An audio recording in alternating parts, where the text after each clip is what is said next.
Биз 3К ыкмасы жөнүндөгү кебибизди улантабыз. Башында айтып өткөндөй бул 3К бул кошуу, кемитүү, кызыктуу деп аталат. Анын негизги өзгөчөлүгү балдар алган маалыматты текст окуйбу, тасманы көрөбү, лекцияны угуп жаткан болобу, же бир аудио материалды угуп аткан болобу, ошого карата угуп жатып эле, ошо маалымат менен таанышып жатып эле өзүнүн мамилесин билдирет. Өзүнүн мамилесин билдирүү аркылуу ошо тексттин мазмунун өздөштүрөт. Ошо өзүнүн мамилесин билдирүү аркылуу алган тексттеги маалыматка өзүнүн баасын берет. Өзү тыянак чыгарат. Демек өзү талдайт, өзү сыноо жүгүртөт дегенди билдирет. Мен башында бир мисалды айтып кеттим балдардын мамилеси жөнүндөчү. Кандай мисал болгонун балдар ошо мен салттар жөнүндө айткан берген текстиме өзлөрүнүн мамилесин билдирип өзүлөрү акырында жыйынтык чыгарган. Кандай жыйынтык чыгарса деле салт эмне кызмат аткарат деген эң чоң башкы темабызды. Салттардын милдети керекпи, керек эмеспи? Ал жерде кызыктуу тема болгон. Эски салт болобу же жаңы салт болобу? Кереги жок салт же керектен чыгып калган салт болобу деген да жакшы көйгөйлүү маселени дагы биз талкуулаганбыз. Ошого байланыштуу текст болчу. Эми ушул 3К ыкмасын колдонууну улантабыз. Баягы балдар текстти окуп өзлөрүнүн кызыктуу, терс маанай жараткан, суроону жараткан, түшүнүксүз деген жерлерин жана оң маанай жаратты, жагымдуу, жакшы экен, пайдалуу, мен өзүмө керектүү болот экен деген жерлерин белгилегенден кийин албетте ой жүгүртүү баскычына өтөсүздөр. Анан бул жерден алгач кошуу белгисин коюлган жерлерди талкууласаңыздар болот баардык балдардан. Албетте дагы эле убактыңар чектелүү болот, белгилейсиздер. Анан дагы балдарга берген тапшырмаңар бириники бири кайталабаш керек. Себеби бир эле текст окуп аткандан кийин окшош жерлер көп болот. Кызыктуу болгон жерде бир жерде аттаган көп окуучулар болушу мүмкүн да. Анан кемитүү белгиси жеринде кемитүү белгиси коюлган чарчага жазылгандарды дагы жалпыга алып чыгып талкуулап, ошону суроо жооп болобу тактайсыңарбы, ушуларды сүйлөшөсүңөр. Башка айтканда бул жерде балдарга терс маанай жараткан эмне болду, көркөм чыгарма болсо, пайдасыз деп эсептеген эмне болду, балким кайсы бир маалымат жөнүндө кереги жоктур, бул текст ашык экен, мага кереги жок деп айтышы мүмкүн. Же болбосо түшүнүксүз болуп калды, же болбосо бир сөздүн маанисин билбейт экен, же болбосо бул сүйлөмдүн аягына чыкпай калыптыр, эмне болгону жазылган эмес. Каалаган сабап менен кайсы бир жагынан балдарда бир терс ойду пайда кылган, терс бааны, терс маанайды пайда кылган ошо тексттеги кезиккен жерлердин баардыгын карап чыгыш керек балдар мүмкүн болушунча. Эч бир ой калбаш керек. Тартынган балдар болот, жооп бергиси келбеген балдар болот, бирдемеге алаксыган балдар болот. Балдар жалпы жооп бере баштаганда ошон үчүн баарын тартканга аракет кылып, сен эмнени белгиледиң, сен эмнени айттың, дагы кимде эмне калды деп ошонун баардыгын тең жалпы эч нерсе калтырбай талкуулап кеткен жакшы. Анан акырында кызыктуу деген жерге К деген тамга коюлган мамычага келесиздер. Бул жерде эң биринчи көңүл бурган, баарынан дагы көп көңүлүмдү бурду ушул. Баарынан да эсимде калды, аябай чоң таасир калтырды деген нерсе. Жакшы экен, аябай кызыктуу экен ушул. Же болбосо менде ушул суроо жаратып атат, эмне үчүн ушундай болду экен, андан ары эмне болот? Же болбосо менин оюмча бул талаштуу болуш керек эле, балким бул мындай эместир деген нерселерде кайсы бир себеп менен баланын көңүлүн буруп аябай кызыктуу деген. Же болбосо ушул мындай экен, мен дагы андан арды билет элем, андан ары эмне болот экен. Же болбосо мындай болсо эмне болот эле, өзүнүн вариантын кошо кое турган нерсе болсо да, балдар аябай ушу кызыктуу экен, ушуну мага ушу керек эле, ошо сонун экен, же болбосо аябай таң калыштуу экен деген нерселерди дагы эң акырында алып чыкса болот балдар менен талкуу. Ар бир бала өзүнүкүн айтышы керек. Албетте кайталоосуз. Балдар кошулуп кетсе болот, мисалы, бир баладан сурадыңыз, айтты, экинчи баладан сурасаңыз, ал дагы айтышы мүмкүн. Мен да ушуну айтайын дедим эле депчи. Анан өзүнүкүн кошумчаласа болот. Албетте мугалим ушул ой жүгүртүү баскычында талкуу кезинде жыйынтыктайсыңар, андан кийин ошол кезде балдарды мүмкүн болсо кепке тарткан жакшы. Себеби деген адам болгондон кийин биздин кептик көндүмдөрүбүз, сүйлөө көндүмдөрүбүз өсүшү керек. Биз тил жагынан практикабыз болуш керек. Тил жагынан талкууга катышканды, суроо жооп бергенди, өзүнүн оюбузду, мамилебизди билдиргенди дагы үйрөнүшүбүз керек тил аркылуучу. Бул балдарга бере турган аябай жакшы практика болуп эсептелинет. Айтайын дегеним ушул жерде эгерде балдар аябай көп болсо баарын кантип угуп отурмак элем деген дагы болот. Мисалы, кээ бир класста 40 бала бар. Кээ бир студенттердин тобунда деле 20дан ашык балдар болушу мүмкүн. Анда силер мындай кичине амалкөйлүк тапкычтык кылгыла. Балдар өзүнчө жазалы, анан жупташтырып өз ара сүйлөшкүлө дегиле. Же ага дагы балдар көпчүк кылса, анда сиз топту, класстагы балдарды чакан топторго бөлө койгула, 3-3төн, 4-4-4төн кылып, кандай бири-бириңерге бөлүшкүлө деп. Бири-бирине айтып бергенде да силер кулак салып турасыңар да. Ары бери басып угуп турасыңар, башкарып турасыңар, убакытка көз салып турасыңар. Ошондо да балдар бири-бирине айтып берип дагы кептик, тилдик өзүнүн көндүмдөрүн, тажрыйбасын өркүндөтө алат. Андан ары ушул дагы бир кызыктуу жери, ушул 3К деген ыкманын кызыктуу жери, мен башка мугалимдердин практикасынан көргөм.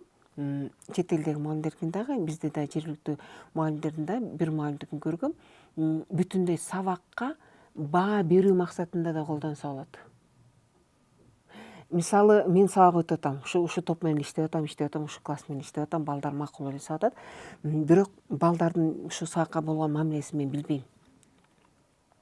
Жагып атабы ушу сабак, жакпай атабы, пайдалуу болуп атабы, пайдалуу болбой атабы. Балдар балким суроо берейин деп бере албай жүргөндөр бардыр, билгим келет. Ошондо силер бүтүндөй сабакка баа берүү үчүн ушул 3К ыкмасын колдонсоңор болот. Мисалы, ошол эле таблицаны түзүп, мисалы, бир сабакты мисалы ошого жокко чыгарып эле, же жарым сабакты жокко чыгарып эле айтсаңар болот. Ушу таблицаны толтуралы. Бул жерде кошуу белгиси бар. Ага жазып бергилечи, мага сабактан эмне жакты силерге. Же үйдөн жазып келе деп бергиле. Ушу сабактан эмне жакты жагып атат, эмнеси пайдалуу ушу сабактын силерге. Ушу сабактан кайсыл жерлер, сабактын кайсы бөлүгү же биз эмне кылганда силерде жакшы маанайды жаратат, эмне жагат, эмне көңүлүңөрдү ачат. Кемитүү жагына, кемитүү деген белги коюлган чарчага. Ушу сабактан эмне жаккан жок, эмне жакпайт силерге. Ушу сабакты биз кылгандын эмнеси силерге пайдасыз деп ойлойсуңар, же эмнеге керек экенин билбейсиңер, жакпайт силерге. Эмнеси силер үчүн ашык же тажатма, зериктирип жүрөт силерди. Эмне түшүнүксүз болуп атат силерге. Ошону кемитүү белгиси коюлган жерге жазып бергиле дейсиздер. Кызыктуу деген жерге ушул сабактан эмне кайсы нерсе силерге жаңы болду. Же деги эле ушул сабактын күндө өтүп аткан сабак болсо, бир эле сабак эмес, жалпы эле силердин сабагыңарга, мисалы, жалпы эле математика сабагына, жалпы эле химия сабагына баа алгыңар келсе, эмне жаңы нерсе болду? Дагы эмнени көбүрөөк билгиңиз келет? Дагы ушул сабакка байланыштуу жакшы эмне жакшы ойлоруңар бар? Эмнени айтып бересиңер дагы, эмне сунуштай аласыңар? Эмне кызыктуу болот эле деп ушул таблицаны толтуруп бергилечи деп сурасаңыздар болот. Балдар тартынышы мүмкүн, балдар айрыкча жанагы кемитүү чарчысына жазгысы келбеши мүмкүн. Андыктан силер айткыла, басып келгиле, атыңарды жазбай эле кой, анонимдүү деген бар го, аты, атын айтпайт. Ошол ыкма менен колдонсоңуздар, себебі силердин максатыңар ким кандай баа берет эмес да, силердин максатыңар негизи эле өзүңүздүн сабагыңызга болгон балдардын баасын билүү. Бул мындай окутуу процессинин же болбосо билим берүү принцибинен четке чыгып кете турган нерсе эмес. Себеби деген дүйнөлүк практикада бар. Мугалимдин өзүнө өзү баа бериши керек. Расмий түрдө кагаз жүзүндө отчет жазыппы, анан же болбосо өзүнө элеби, же чогулушунда же достору менен бөлүшүп, же үй бүлөсү менен бөлүшүппү. Анан экинчи дагы жагы кайтарым байланышы иретинде окуучулардын, студенттердин, айрыкча студенттердин арасында көп кезде студенттердин мугалимдин сабак бергенине, кесипкөйлүгүнө карата берген баасы болушу керек. Ал деле белгилүү бир чектин алкагында өтөт албетте. Белгилүү бир критерийлер, көрсөткүчтөр болот. Ошон үчүн студенттер дагы ошол аркылуу мугалимдерге баа берсе, бул дүйнөлүк практикада биздин Кыргызстанда деле бар, мисалы Америкалык университетте же болбосо Токмокто университетте деле бар бул. Айтайын дегеним, негизи эгер өзүңүз кызыгып, өзүңүздүн сабагыңызга балдардын мамилесин, баасын билгиңиз келсе, ушул ыкманы колдонсоңуз, бул эч кандай окутуу процессинин чегинен чыкпайт, окутуу билим берүү принцибинен да чыкпайт. Мугалим менен балдардын, билим алуучулардын мамилеси таяна турган принциптердин да эч кандай чегинен чыкпайт. Бул мындай өөн көрүнө турган, же бир эреже тартипти, мыйзамды буза турган нерсе эмес. балдардын дагы бул аркылуу баасын, силерге болгон мамилесин билип алсаңыз болот сөзсүз. Мунун максаты эмне негизичи? Ушул акыркы мисал колдонгондо. Сиз мен айткандай эле мугалим өзүнүн ишине баа ала алат. Анан ал аркылуу балдардын айтканын көңүлгө алуу менен сабакты уюштуруу, ыкмаларын, жолдорун, жасаган иштерди, берген тапшырмаларды дагы жакшырта алат. Ойлонуп жакшыртсаңыз болот. Окуучулардын көз карашын билсеңиз болот, эмне экен, кандай экен деп. Бул сиздин ишиңиздин жакшырышына, сиздин кесипкөйлүк жактан өөрчүпөнүшүңүзгө дагы бул аябай жакшы жардам бере турган нерсе. ККК 3Кнын артыкчылыктары эмне? Өз алдынча иш жүргүзүлөт, өз алдынча талдайт, жеке пикирин калыптандырат, өзүнүн жеке сезимдери аркылуу өткөрөт, өзүнө мындай өлчөп көрө алат, ошо окуп аткан билимди, алып аткан нерсени. Ошо алып аткан билимди жеке турмушта колдонуу мүмкүнчүлүгү жагынан баа бере алат ошогочу. Анан сын ой жүгүртүү, пикир алышы өз ара, кайчы пикирди угуу, бир эле нерсени ар тараптан баалоо, жакшы жагынан да жаман жагын да көрө билүү. Ушундай көндүмдөрдү өөрчүтүү ушул 3К ыкмасынын артыкчылыгы болуп эсептелет. Акырында айтайын деген нерсем, негизи сын ой жүгүртүү ыкмаларын колдонууда негизи мугалимдерге кандай талаптар коюлат? Негизи аябай жакшы уюштура билиш керек. Ал үчүн мугалим сөзсүз алдын ала даярдыгы болушу керек. Текст, ыкмасын, ишти уюштурууну, балдарды кандай иштин түрүн берем, жазуу түрүндө аткарабы, ооз эки түрүндө аткарабы, эмне максатта тигил ыкманы колдоном, эмне максатта ишти мындай эмес тигиндей уюштурам. Ушул аракеттердин баардыгын тең ойлонуштуруп ушуларды билиши керек. Андан дагы нерсе, убакытты башкарып билүү сын ой жүгүртүү ыкмаларын колдонууда дагы негизи эле окутуу процессин уюштурууда дагы бул өтө пайдалуу жана өтө маанилүү нерсе. Себеби деген балдар ишти аткарганда тартип болуш керек. Качан, канча убакытта эмнени аткарабыз? Жана мугалим өзүнүн ойлонуштурган сабагы, иши, планы жыйынтыктуу болуш керек. Ошого да, ошон үчүн дагы убакытты башкаруу өтө маанилүү нерсе. Анан сабакта убакытты башкарганды билсе балдар, кийин турмушунда да убакытты башкарганды үйрөнүшөт. Бул өтө маанилүү нерсе болуп эсептелет. Балдарга эркин ой жүгүртүүгө мүмкүнчүлүк берүү сөзсүз түрдө. Эркин суроо берүү, эркин тактап айтуу, өзүнүн каршы оюн эркин билдирүү, баарлашуу мүмкүнчүлүгүн берип эч качан чектебеш керек. Бул жерде балдарга чектөө этикалык жагынан чектөө болуш керек. Мисалы, бирөөнө кемсинтүү же бирөөнү шылдыңдоо катары сөздөр колдонулбашы керек. Экинчи, убакыт жагынан чектөө болуш керек. Калган учурда балдар берилген тапшырманын, берилген текст, теманын тегерегинде эркин ой жүгүртүп, эркин кеп жүргүзүшү керек. Дагы маанилүү нерсе сөзсүз түрдө кайтарым байланыш болуш керек. Себеби сиз балдарга тапшырма бердиңиз, алар аткарды. Алар өзүнүн жасаган ишинин натыйжасын сиздин көз карашыңыз аркылуу көрө алышы керек. Же классташтардын, группалаштардын көз карашы аркылуу. Алар өзүнүн жашаган эмгегинин жемишин көрүш керек. Башка силердин бааңарды угуш керек. Сөзсүз түрдө журналга баа коюу эмес, бирок силердин айткан баа, жакшы мактаган сөзүңүз болобу, эскертип берген сөзүңүз болобу, тактайсызбы? Ошол аркылуу сиздин бааңызды алышы керек. Демек, кайтарым байланыш сөзсүз түрдө болуш керек. Эч качан үйгө берилген тапшырма сын ой жүгүртүү усулдарын колдонуу менен ошонун иштин жыйынтыгы катары же алдын ала берилген тапшырма болобу, баардыгына тең силер кайрылып ушундай тапшырма берилди эле деп, эгер ооз эки болсо ооз эки сурап, жазуу түрү болсо жазуу иштерин кабыл алып, ошого өзүңөрдүн бааңарды, эскертүүңөрдү, пикириңерди жазып, сөзсүз түрдө кайтарып беришиңер керек. Бул силердин ишиңердин жыйынтыктуу болушун, ишиңердин иреттүү болушун жана сөзсүз түрдө балдар иштин баш аягын көрүшүн камсыз кылат да. Бул өтө маанилүү нерсе. Себеби деген бул өз кезегинде балдардын сиздин берген сабакка болгон жалпы кызыгуусу, сиздин берген сабакка болгон мындай олуттуу мамилеси дагы ушундан калыптанат. Андыктан балдарды сын ой жүгүртүү усулдарын мындай бир сабак колдонуп анан 5 сабак колдонбой коюу эмес, кичинекей элементи болсо дагы, сабактын чакырык баскычында болсо дагы, же ой жүгүртүү баскычында болсо дагы элементтерин дайыма колдоно жүрүш керек. Балдар азыр мектеп силердин максатыңар мындай, кана оюңарды билдиргилечи. Ада эмне суроо жаратып атат, ошого мамилеңер кандай? Жосо мына таблица түрүндө жаза коелук. Кана балдар, силер экиден иштеп жупташып өзүңөр чоң оюңарды айткылачы. Же жеке оюңарды айткыла. Жосо мына чакан топ менен кана үчөөңөрдүн бир оюңар болуш керек. Кана видеого келип мындай талкуулап бир баарыңарга ылайыктуу деген бир ойду айта койгула деп, ушул сыноо жүгүртүүнүн усулдарын, ыкмаларын колдонуу менен сабактын кайсы бир бөлүктөрүн уюштурсаңыз болот. Ошол эле таблицаны түзүү, ошол эле кластер түзүү, синквейнди түзүү, же болбосо жанагы билем билбейм деген белгилерди кою аркылуу текстти окуу сыяктуу ыкмаларды колдонуп уюштура жүрсөңүздөр, негизи балдарды дагы окууга болгон мамилеси, окууга келгендеги тартип дагы ушул усулдар аркылуу дагы калыптандырууга болот.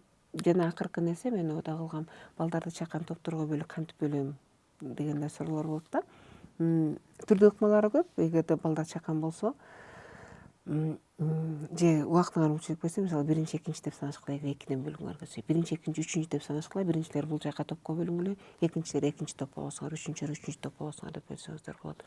Мен кээ учурда экиге бөлүш керек болсо, жөн гана аудиторияны бул тарабы силер бул болосуңар, бул тарабы силер бул болосуңар деп эле, мисалы жана кайчы ой жүгүртүүдө, мисалы силер ушул айтылган ырастоого ооба деген, макул деген, ошону мындай колдой турган, ырастай турган далилди келтиргиле. А силер болсо ошо кайчы ой жүгүртүү болгондон кийин мен айтып аткан ырастоого, мисалы тактага жазып койдум, ошо ырастоого жок деп аны четке кага турган, жокко чыгара турган бир 3 ырастоону жазгыла деп бөлсө болот. Анан дагы адан калса балдарды топко бөлүп, негизи силер колдонгон усулдардын көпчүлүгү эле өзүнөн өзү бөлүнүп калат, анан жаягында ошондой каралган да.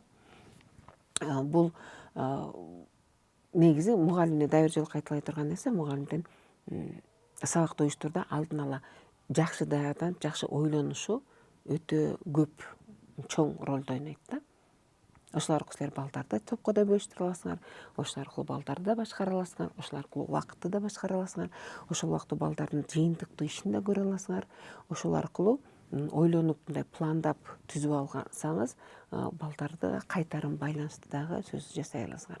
Анан дагы бир нерсе, мугалимдерге суроо жаралат да, убактым жок, ошону эле карап отурмак белем деп, кантип ошонун баарын жазып отурайын, мектептин журналын толтурамбы, план жазамбы, же ушу сыноо жүгүртүү усулдарын боюнча сабакты жазамбы деп. Жок, чынын айтсам, аябай көп убакыт албайт.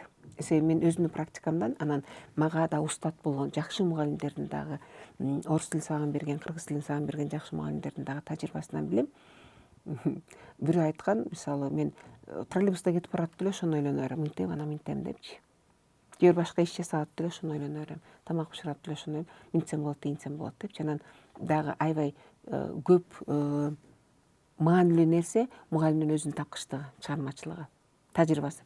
Бир жагынан көбүрөөк колдонсоңуз, көп мындай сабактын учунда андай жагдайга жарашадай бир жол таап кете аласыз. Эгер бир нерсе иштебей атсачы, бир ыкмаңыз, көп тажрыйбаңыз болсочу. Экинчи жагынан жөн гана негизи мугалимдер чыгармачыл адамдар да, тапкыч адамдар болсо, ошон үчүн бир жерге барат да, бир жерде отуруп дагы, башка бир иш кылып дагы ойлонуп, ушул сыноо жүгүртүү усулдарын колдоонун жолдорун таап алсаңыз болот. Бул жерде сөзсүз түрдө жазып отуруу деген талап жок да, жазып алыш керек дегенчи. Ошон үчүн ойлонуп, кайра колдонуп, кийинки сабакта дагы колдонуп, эмнеси кем болуп калды деп, мындай туруктуу дайыма колдонуп жүрсөңүз, бул аябай көп жардам берет сизге. Негизи ишиңиз да оңой болот, жеңил болот да. Анан айрыкча мугалимдер көп сабак өткөндө, бир күндө 5-6 сабак өткөндө, балдарга көз салып гана отуруп, балдарды башкарып отурдагы, балдарда, мугалимдерде мындай анча чарчоо сезим пайда болбойт. Бирок иште канааттануу сезими көп болот, себеби балдар баары бир алчу билимдерин алды, маалымат алышты деген тыянакка келесиз да. Көңүл бурганыңыздарга рахмат.